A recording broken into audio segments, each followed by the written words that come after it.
Hello friends, welcome to study कर। मैं हूं आपका दोस्त प्रभाकर। आज के इस लेक्चर में हम डिस्कस करेंगे 25 जुलाई 2023 के मोस्ट इंपॉर्टेंट करेंट अफेयर्स के क्वेश्चन। तो आप इस पूरे लेक्चर को बहुत ही ध्यान से लास्ट तक जोड़ देखिएगा।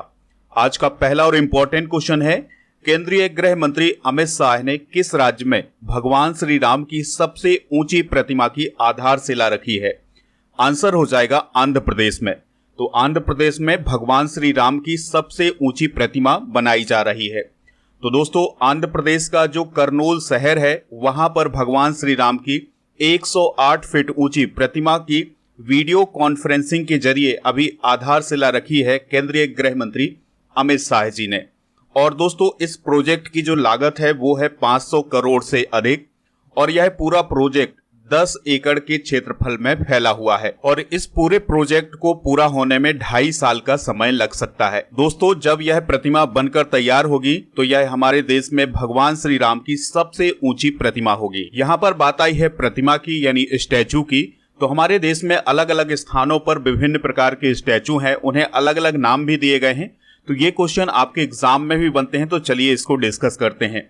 स्टैचू ऑफ इक्वालिटी कहाँ है दोस्तों? हैदराबाद में। और ये किसका स्टैचू है? रामानुजाचार्य का। स्टैचू ऑफ प्रॉस्पेरिटी की बात करें तो ये बेंगलुरु में है और बेंगलुरु कर्नाटक में है। और दोस्तों, यह जो स्टैचू है ये नाद प्रभु कैंपे गोंडा का है। Statue of knowledge Latur Maharashtra में है और यह जो स्टैचू है ये भीमराव अंबेडकर जी का है। इसके अलावा स्टैचू ऑफ पीस की बात करें तो यह विजय वल्लभ सुरीश्वर जी महाराज का स्टैचू है और यह पाली राजस्थान में है। स्टैचू ऑफ यूनिटी कहाँ है दोस्तों? सभी को पता है, गुजरात में है और गुजरात का जो केवड़िया नामक स्थान है वहां पर ये स्टैचू ऑफ यूनिटी है और ये स्टैचू सरदार वल्लभ भाई पटेल का है। स्टैचू ऑफ बिलीफ की बात करें तो यह भगवान शिव का स्टैचू है और यह नाथ द्वारा राजस्थान में स्थित है। तो ये है हमारे भारत के सबसे प्रमुख स्टैचू, तो इन्हें आप नोट कर लीजिएगा। बात आई है आंध्र प्रदेश की, तो आंध्र प्रदेश से रिलेटेड कुछ इंपॉर्टेंट पॉइंट डिस्कस करते हैं। इसका गठन हुआ था 1 नवंबर 1956 को और भाषाई आधार पर गठित होने वाला पहला राज्य कौन था? आंध्र प्रदेश। राजधानी क्या है इसकी? अमरावती है। राज्यपाल कौन है? एस अब्दुल नजीर। मुख्यमंत्री हैं जगन मोहन रेड्डी। विधानसभा सीटें यहाँ पर 175 हैं और राज्यसभा सीटें 11 हैं। लोकसभा सीटें 25 हैं। याद रखिएगा, कुछ समय पहले मुख्यमंत्री जगन मोहन रेड्डी जी के द्वारा ये कहा गया था कि आंध्र प्रदेश की राजधानी विशाखापट्टनम को बनाया जाएगा, लेकिन अभी जो ऑफिशियल वेबसाइट है या फिर आप कहीं भी देखेंगे तो वहां पर अमरावती ही इसकी कैपिटल मिलेगी। इसके अलावा एक और पॉइंट याद रखना है कि अभी हाल ही में एडीआर की रिपोर्ट जारी की गई थी और एडीआर की रिपोर्ट में सबसे धनी मुख्यमंत्री कौन थे? वो थे जगन मोहन रेड्डी। आप इस पूरे लेक्चर को बहुत ही ध्यान से लास्ट तक देखिएगा। लास्ट में आपसे क्वेश्चन पूछा जाएगा जिसका आंसर आपको कमेंट बॉक्स में देना है। अगर आप चैनल पर पहली बार आए हैं तो सब्सक्राइब कर लें, बेल आइकॉन भी दबा लें जिससे आपको समय पर और सबसे पहले नोटिफिकेशन मिल सकेगा। दोस्तों, अगर आपको इस लेक्चर का पीडीएफ भी चाहिए तो पीडीएफ मिल जाएगा टेलीग्राम चैनल पर। आप टेलीग्राम पर जाएं, स्टडी कर ऑफिशियल सर्च करेंगे तो हमारा चैनल मिल जाएगा और अगर आप इसे ज्वाइन करेंगे तो इसका पीडीएफ भी मिल जाएगा। इसके अलावा आप हमारे ऐप को भी डाउनलोड कर लें। ऐप का लिंक डिस्क्रिप्शन बॉक्स में दिया गया है, तो वहां से आप डाउनलोड कर लीजिएगा। वहां पर भी आपको पीडीएफ मिल जाएगा। दोस्तों, अगर आपको ये लेक्चर पसंद आता है तो आप इसे लाइक करें, शेयर करें सभी दोस्तों को सभी सोशल मीडिया प्लेटफॉर्म पर। अगला प्रश्न है, इमर्जिंग एशिया कप 2023 का खिताब किसने जीता है? आंसर हो जाएगा पाकिस्तान ए की टीम ने। दोस्तों, इमर्जिंग एशिया कप जो था ये क्रिकेट से रिलेटेड कप था, तो इसका आयोजन अभी हाल ही में श्रीलंका में किया गया है और इसमें जीत किसने हासिल की है? पाकिस्तान की टीम ने।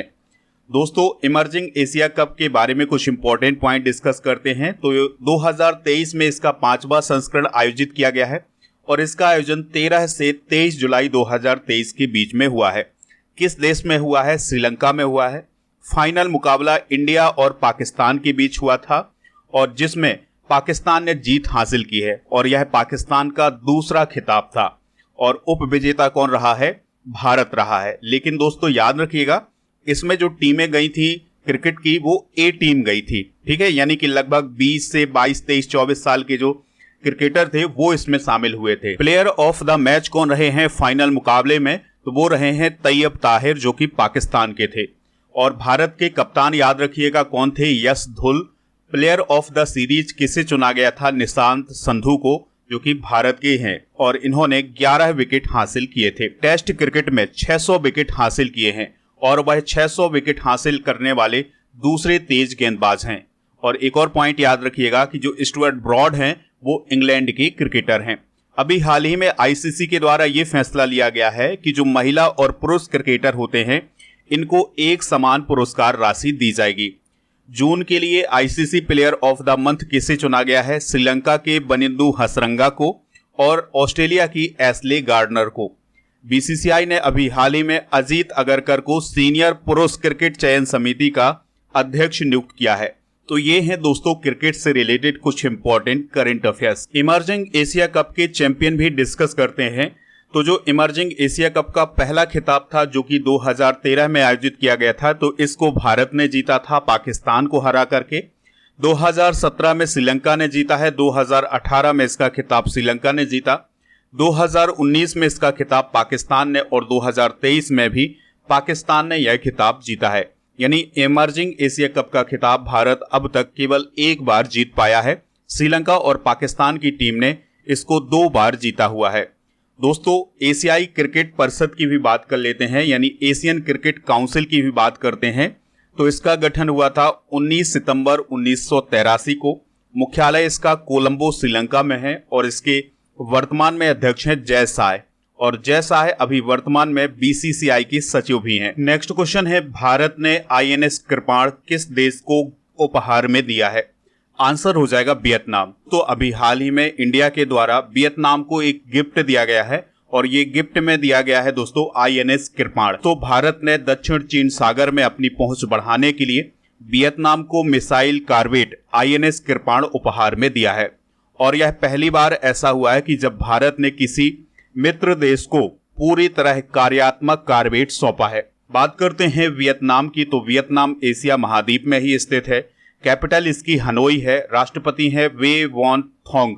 इसके अलावा यहाँ के जो प्रधानमंत्री हैं वो हैं फाम मिन चिन, ये आप देख सकते हैं, ये हैं वहाँ के प्राइम मिनिस्टर। तो यहाँ पर आप मैप देख पा रहे हैं वियतनाम का, ये इसकी कैपिटल है हनोई और इसका पड़ोसी देश है चाइना। तो यहाँ पर आप देख पा रहे हैं ये है साउथ चाइना सी। तो साउथ चाइना सी में सबसे बड़ा दबदबा किसका है? चाइना का।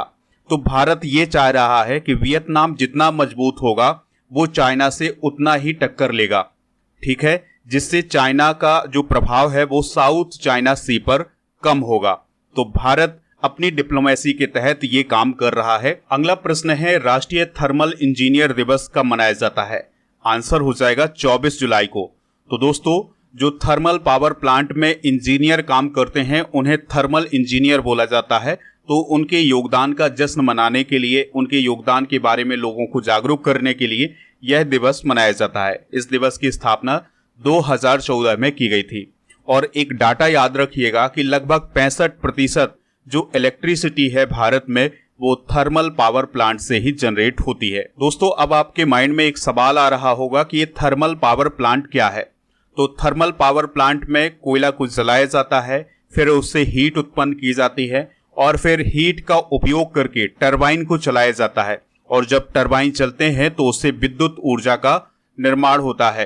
तो इस प्रकार से जो थर्मल पावर प्लांट है वहां पर इलेक्ट्रिसिटी बनाई जाती है। भारत के कुछ प्रमुख थर्मल पावर प्लांट डिस्कस करते हैं, जैसे Mundra thermal power plant Gujarat में है, कमलंगा ओडिशा में है, कोरबा छत्तीसगढ़ में है, बरौनी बिहार में है, बोकारो झारखंड में है, एन्नोर तमिलनाडु में है, दुर्गापुर पश्चिम बंगाल में है और Rihand thermal power plant Sonbhadra Uttar Pradesh में है। तो ये हैं भारत के प्रमुख थर्मल पावर प्लांट।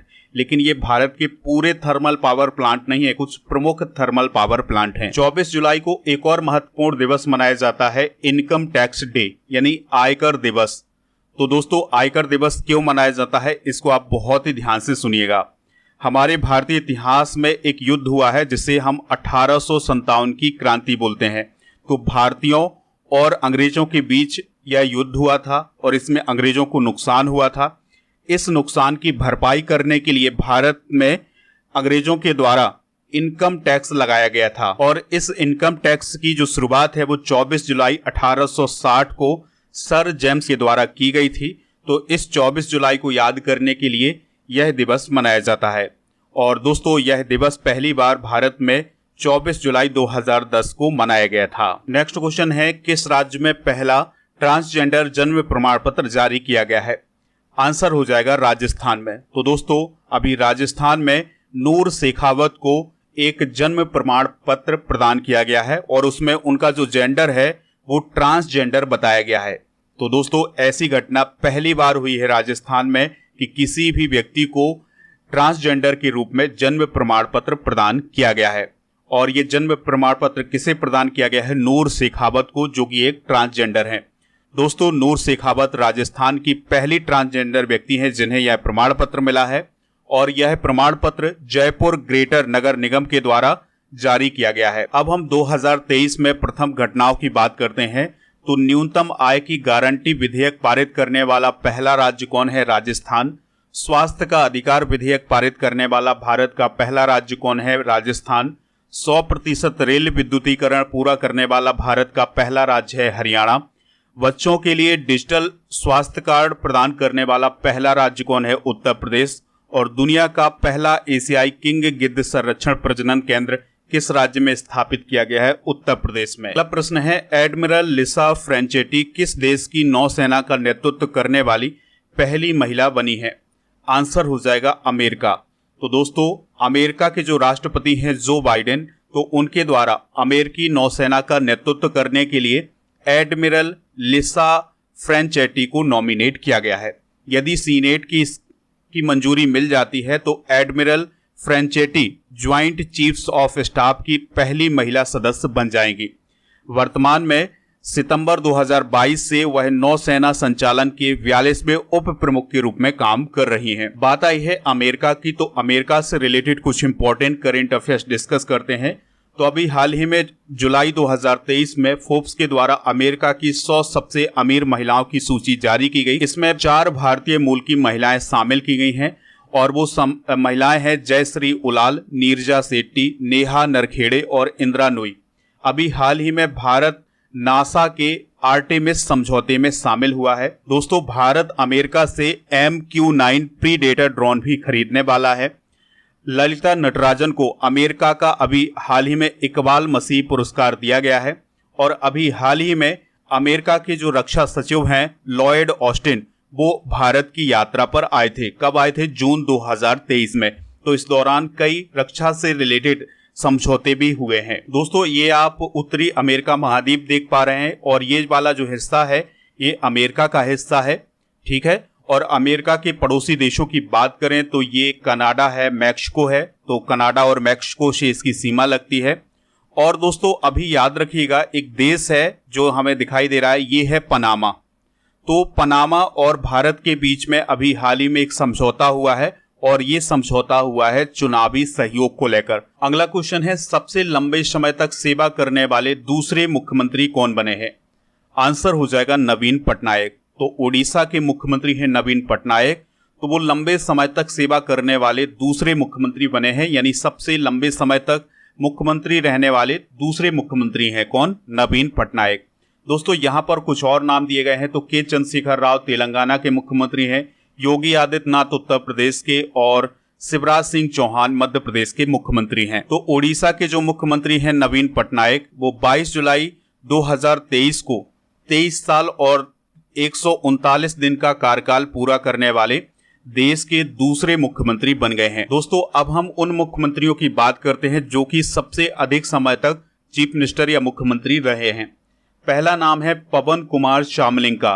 दोस्तों, ये 24 साल 166 दिन सिक्किम के मुख्यमंत्री रहे हैं। दूसरा नाम है नवीन पटनायक का, ये 23 साल 139 दिन, ये अभी वर्तमान में है भी मुख्यमंत्री, तो इनका तो और भी समय बढ़ने वाला है और अगर अगली बार 2024 में जीतते हैं तो ये सबका रिकॉर्ड भी तोड़ देंगे। तीसरा नाम है ज्योति बसु का, जो कि 23 साल 138 दिन रहे हैं पश्चिम बंगाल के मुख्यमंत्री। चौथा नाम आता है गोंगोंग अपांग का, जो कि 22 साल 250 दिन रहे हैं अरुणाचल प्रदेश के मुख्यमंत्री। और पांचवा नाम आता है दोस्तों ललथनहवाला का, जो कि 22 साल और 60 दिन रहे हैं मिजोरम के मुख्यमंत्री। और छठा नाम है वीरभद्र सिंह का, जो कि 21 साल 13 दिन रहे हैं हिमाचल प्रदेश के मुख्यमंत्री। तो ये वो मुख्यमंत्री हैं जो कि सबसे लंबे समय तक चीफ मिनिस्टर के पद पर रहे हैं। नेक्स्ट क्वेश्चन है, ब्रिक्स समूह में शामिल होने के लिए किस देश ने आवेदन दिया है? तो अल्जीरिया ने अभी हाल ही में ये कहा है कि उसे ब्रिक्स समूह में शामिल किया जाए। अब अल्जीरिया ब्रिक्स में शामिल क्यों होना चाहता है? देखिए दोस्तों, ब्रिक्स में ब्राजील, रसिया, इंडिया, चाइना और साउथ अफ्रीका शामिल हैं और ये विश्व की उभरती अर्थव्यवस्थाएं हैं और इन अर्थव्यवस्थाओं से जुड़ना चाहता है अल्जीरिया। अब ये अल्जीरिया के जुड़ने का सबसे प्रमुख कारण है कि उसके पास तेल और गैस का भंडार है, यानी कि तेल और गैस की संसाधन है। तो वो ये चाहता है कि जब वो इन देशों से जुड़ जाएगा तो उसका तेल का निर्यात जो है वो और बढ़ेगा, जिससे उसको फायदा होने वाला है। अल्जीरिया ने यह भी कहा है कि वो 1.5 अरब अमेरिकी डॉलर के साथ ब्रिक्स बैंक में भी शामिल होना चाहता है। तो अब देखिए होता क्या है आगे कि ये ब्रिक्स देश क्या इस अल्जीरिया को शामिल करते हैं कि नहीं करते हैं। ब्रिक्स का मतलब होता है ब्राजील, रसिया, इंडिया, चाइना और साउथ अफ्रीका। और दोस्तों यह 5 प्रमुख उभरती अर्थव्यवस्थाओं का एक समूह है। 2001 में जब इसका गठन हुआ था तो ये ब्रिक कहलाता था, जिसमें ब्राजील, रसिया, इंडिया और चाइना शामिल थे। फिर इसके बाद 2010 में साउथ अफ्रीका इसमें शामिल हो गया, तो फिर ये बन गया ब्रिक्स। फिर दोस्तों ब्रिक्स देशों ने 2014 में एक बैंक का निर्माण किया था और इस बैंक का नाम था न्यू डेवलपमेंट बैंक। अगला क्वेश्चन है, ब्रायन टेबर का निधन हो गया है, वह किस देश के क्रिकेटर थे? तो वह ऑस्ट्रेलिया के क्रिकेटर थे दोस्तों। उनका अभी हाल ही में निधन हो गया है, तो वो ऑस्ट्रेलिया के विकेट का निधन हुआ है। नेक्स्ट क्वेश्चन है, मिशन शक्ति स्कूटर योजना किस राज्य में शुरू हुई है? आंसर हो जाएगा इसका उड़ीसा में। तो दोस्तों अभी उड़ीसा में एक नई योजना शुरू हुई है, नाम है उसका मिशन शक्ति स्कूटर योजना। तो इस योजना में क्या किया जाएगा कि जो लाभार्थी होंगे उन्हें 1 लाख रुपए तक के बैंक ऋण पर ब्याज में छूट दी जाएगी, जिससे वो स्कूटर खरीद सकेंगे। चलिए दोस्तों, कल के करेंट अफेयर्स को रिवाइज करते हैं, फिर इसके बाद जनरल नॉलेज के पिटारे को डिस्कस करेंगे। लास्ट में आपसे एक क्वेश्चन पूछेंगे जिसका आंसर आपको कमेंट बॉक्स में देना है। कल का पहला क्वेश्चन था, कोरिया ओपन बैडमिंटन 2023 में पुरुष युगल का खिताब किसने जीता है? चिराग और सात्विक की जोड़ी ने। 5वां हेलीकॉप्टर और लघु विमान शिखर सम्मेलन कहां आयोजित किया जाएगा? खजुराहो में। किस देश के राष्ट्रपति रानिल विक्रमसिंघे भारत की 2 दिन की यात्रा पर आए थे? श्रीलंका के। भारतीय मूल की मोक्षा राय को किस देश में ज्वाइंट्स ऑफ लाइट से सम्मानित किया गया है? ब्रिटेन में। 2023 में भारतीय वायुसेना दिवस परेड और एयर शो किस राज्य में आयोजित किया जाएगा? उत्तर प्रदेश में। किस राज्य ने नेट जीरो लक्ष्य हासिल करने के लिए विजन डॉक्यूमेंट जारी किया है? झारखंड ने। नामाग्या खम्पा किस देश में भारत की राजदूत बनी है? सोमालिया में। पॉप गायक टोनी बेनेट का निधन हो गया, उनका संबंध किस देश से था? अमेरिका से। भारतीय महिला वॉलीबॉल टीम की नई कोच कौन बनी है? रविंद्र वंशटू। और G20 ऊर्जा परिवर्तन मंत्रियों की बैठक किस राज्य में आयोजित की गई है? गोवा में। तो दोस्तों ये थे कल के करंट अफेयर्स के क्वेश्चन। आज के जनरल नॉलेज के पिटारे में हम राष्ट्रपति से संबंधित अनुच्छेद डिस्कस करेंगे। तो अनुच्छेद 52 में क्या कहा गया है? तो इस अनुच्छेद के तहत राष्ट्रपति के पद को बताया गया है। अनुच्छेद 53 में कहा गया है कि राष्ट्रपति की शक्ति और कार्य क्या होंगे। अनुच्छेद 54 में कहा गया है राष्ट्रपति के निर्वाचन की व्यवस्था क्या होगी।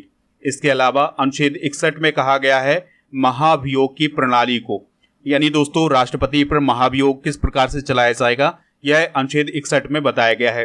अनुच्छेद 72 में राष्ट्रपति द्वारा क्षमादान की शक्ति का वर्णन किया गया है। अनुच्छेद 85 में प्रधानमंत्री के साथ मिलकर लोकसभा का विघटन करने की शक्ति इसी अनुच्छेद में राष्ट्रपति को दी गई है। अनुच्छेद 123 अध्यादेश जारी करने की शक्ति है इसके पास। और अनुच्छेद 143, तो इस अनुच्छेद के तहत राष्ट्रपति सुप्रीम कोर्ट से सलाह लेने की शक्ति रखता है। तो ये है दोस्तों राष्ट्रपति से संबंधित कुछ प्रमुख आर्टिकल। कल के करंट अफेयर्स में जो क्वेश्चन पूछा गया था उसका आंसर था खजुराहो। और एक और क्वेश्चन पूछा गया था कि बिहार से झारखंड कब अलग हुआ था, तो इसका आंसर भी बताया दोस्तों 15 नवंबर सन 2000। चलिए आपसे आज का क्वेश्चन पूछते हैं जिसका आंसर आपको कमेंट बॉक्स में देना है। भारत ने INS कृपाण किस देश को उपहार में दिया है? जो भी इसका राइट आंसर हो कमेंट बॉक्स में जरूर बताइएगा, हमें इंतजार रहेगा आपके आंसर का।